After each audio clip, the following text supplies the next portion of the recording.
Greetings, salutations. Well, it's time for my final thoughts on the Redmi Note 8. Now, remember when we unbox this, you get a clear case to go on the back. I highly suggest you do that.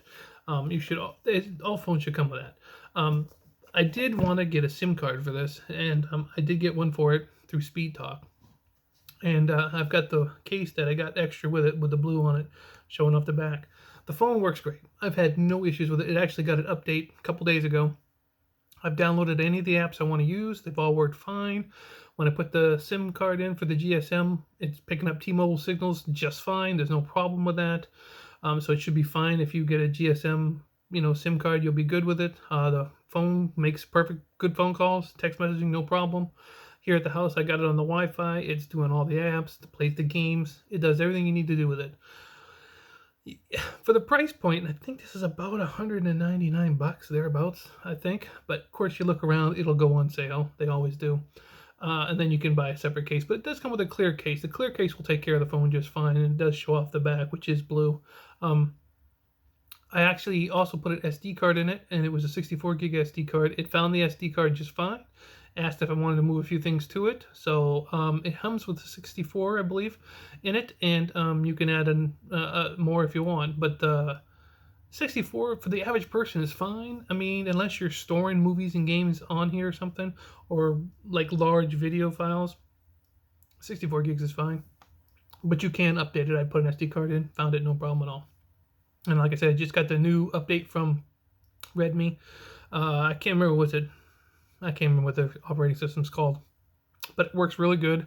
The picture quality is really good. It's got the 48 megapixel camera on the back. It takes a good picture, don't get me wrong. I'm not like blown away, but it's a really decent picture. And I even tried out the video part of it. It works fine. If you're like me and you take a lot of photos, you usually have your own photo editor that you like. And I installed one on here and used it, and the pictures were amazing. It just slight tweaking, adjusting the lightness and the darkness and a little bit of clarity. It's pretty impressive. This takes about as good as pictures any phone I've had. Even without the photo editor, it's still a very good picture.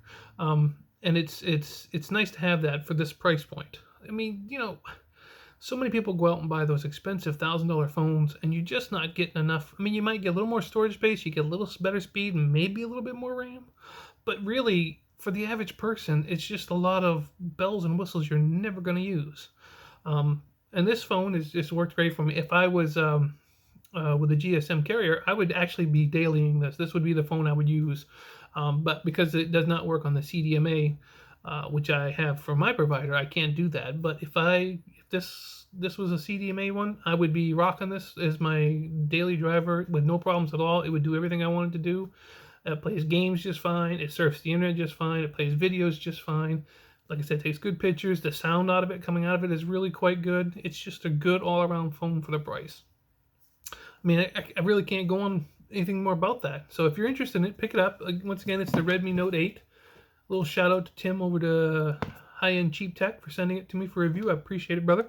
It's a good little phone, and I highly recommend it. So if you're looking for something that's going to be $200 or a little bit less if you shop around that works on a GSM carrier, you can't go wrong. All right, thanks for watching. We'll catch you in the next one.